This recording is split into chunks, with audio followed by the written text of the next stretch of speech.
Episode 55, this and that and what a fuck.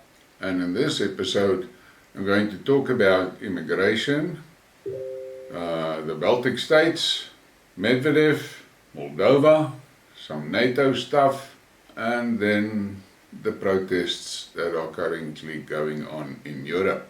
Earlier today I tried a live stream and it was interesting. I have to get used to that software and I have to make a plan with my camera, but all in all it wasn't too bad. And I had a guy from Russia in the chat. That to me was extremely special. I really liked that. But let's go. I'm going to talk first about the immigration issue in England. And I have said it many times. That is a planned invasion of England and it's a planned invasion of Europe. And there are people behind it, planning it all. And the citizens are sleepwalking into that shit. And this post from Nigel Farage really confirms the fact that this is a planned invasion. This is nothing else. It's a planned invasion. And the UK citizens better fucking wake up. You guys are gonna find yourselves isolated, cornered and discriminated against and threatened and killed in your own country. This is an official asylum support letter from the Home Office. Free access to a nurse, dentistry, advisors, Wi-Fi and more. No wonder tens of thousands of migrants are coming. And then look at this letter. You are currently being provided with asylum support under the Immigration and Asylum Act.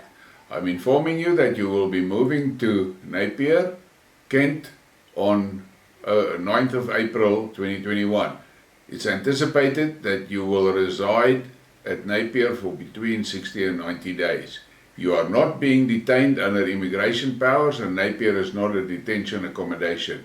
You are free to leave the site, but we would repeat that you sign in and out of the site when you leave and return so we can assure your safety. We can assure your safety. What the fuck? And then there's a list of all the shit they will get. On-site nurse, migrant help advisor, visiting dentist, recreational space, worship rooms, private space for consultation and to make phone calls, Wi-Fi access, asylum interviewing facilities. Look at that. And you want to know why they're streaming into the UK? There you have it. This is just a little bit of interesting trivia. You will never learn this in school. Africa area 30.37 million kilometers square. China 9.6 million square. US 9.8 million kilometers square. Europe 10.18 million square. Africa is bigger than all of Europe, China and the United States of America together.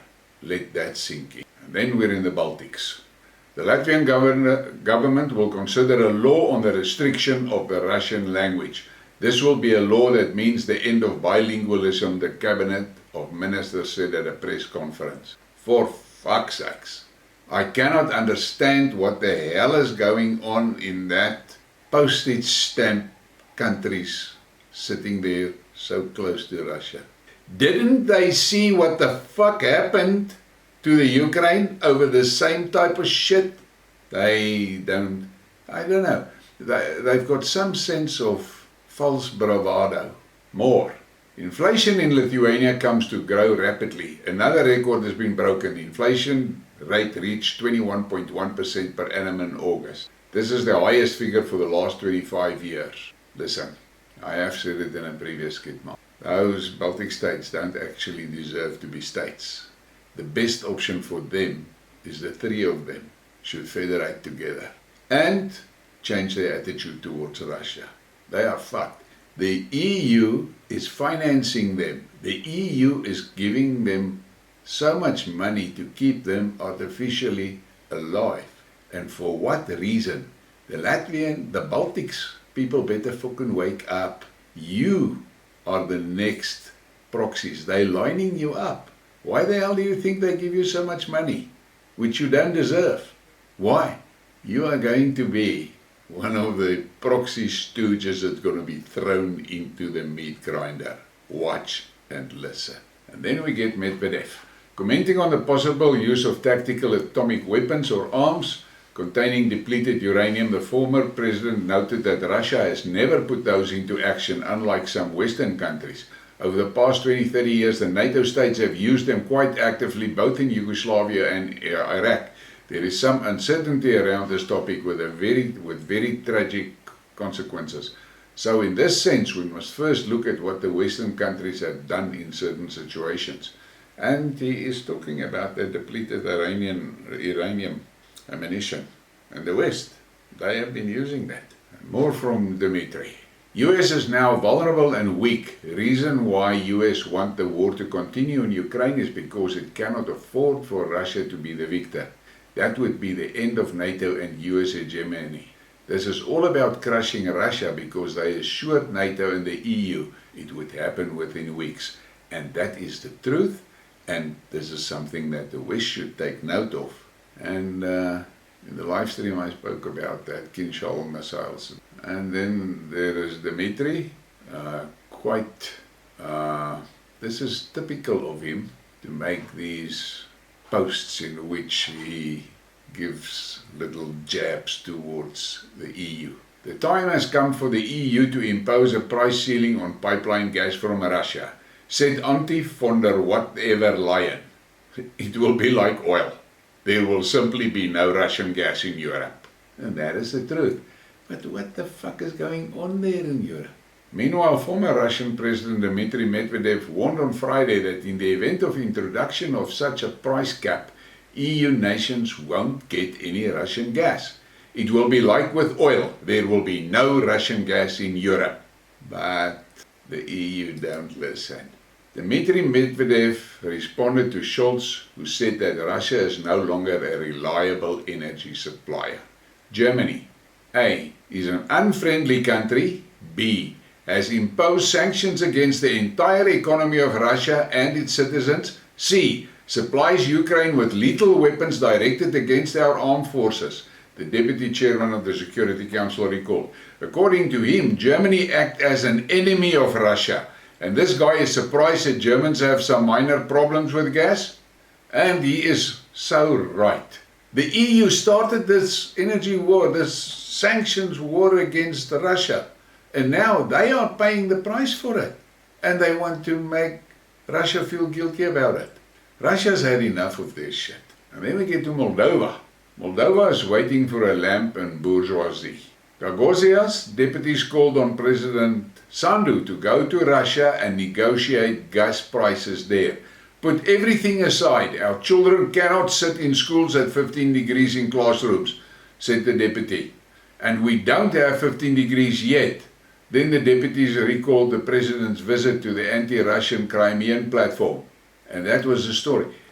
We're going to see some really interesting regime changes in Europe before Christmas. Mark my words. And then there's a NATO post.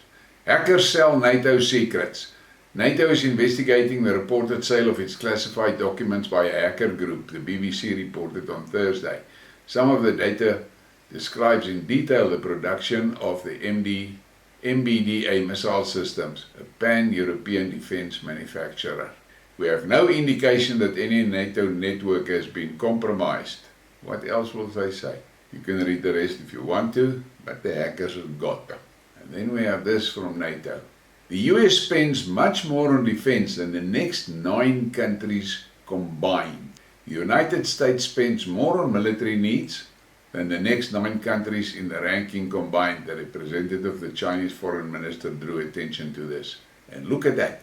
And in the meantime, their own citizens in their own country doesn't have clean water to drink. They've got major problems with infrastructure, but the fuckers can put and pour money into the MIC.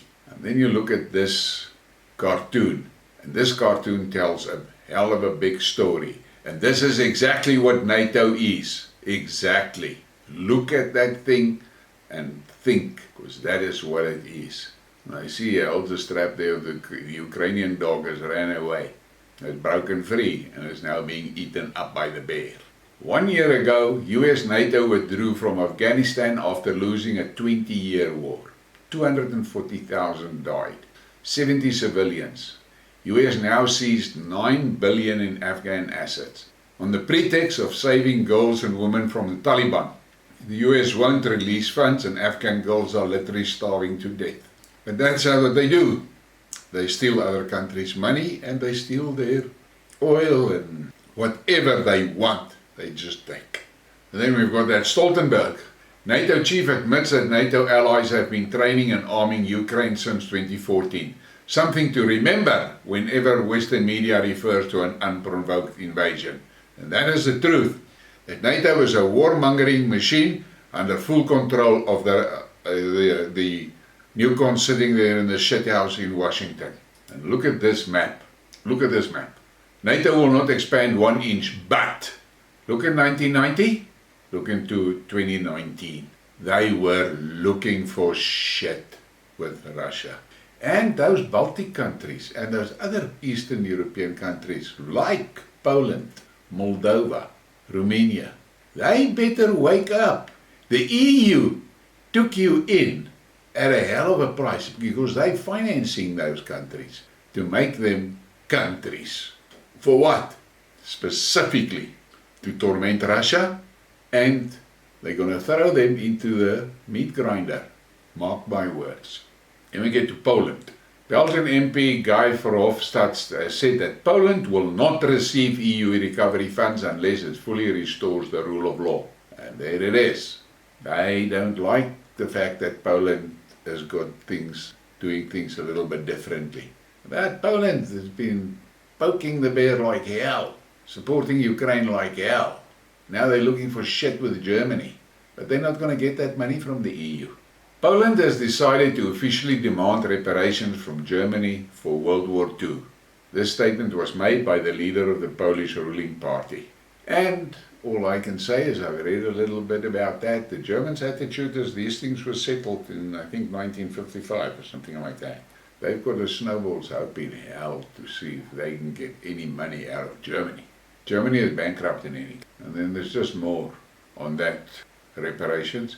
His explosive statement came shortly before the release of a report into the total costs of Nazi Germany's occupation, which it estimated to come to 1.2 trillion. Good luck with that shit. And then we get to the protests. And here's a map that you can take a look at. Probability of increased risk in the next 6 months, and this is now for unrest. And Europe looks quite dark. But it seems to me that America is also cruising for shit.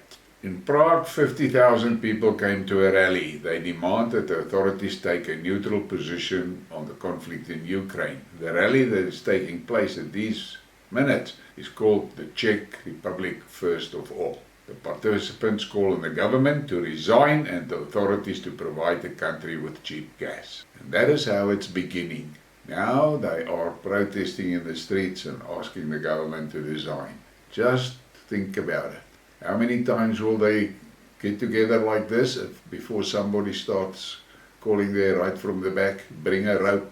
We'll see. Here's more on that protest. Smells like everybody is pissed off by NATO. In Prague, 50,000 people came to a rally. They demand that authorities take a neutral position. Well, are the authorities going to listen? They're too arrogant. They're too arrogant. Western dictators are paying a huge price for following US and EU crazy policies. Residents of Prague took to the central of the city demanding the resignation of the government. They expressed their dissatisfaction, which is caused by rising energy prices, thanks to the EU and the EUS. And then here's some more pictures of that protest in Prague. But the mainstream media did not cover this. Take note. And then there's France. Another big protest is happening in France. The same gas and electricity bill problem. Regime change is about to happen. And I agree.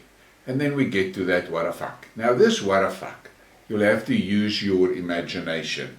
And to understand the what the fuck, you must understand that this guy was working on an external braai, making a potjie, and apparently, obviously, he tried to move the thing and it fell over, and that's the end of the meal.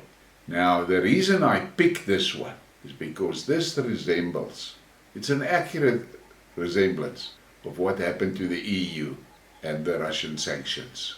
They started with their Russian sanctions and it all ended on the floor. They've got fuck all to show for it, but misery, empty stomachs and angry citizens. And on that pleasant note, please like, subscribe, share, and thank you for your support.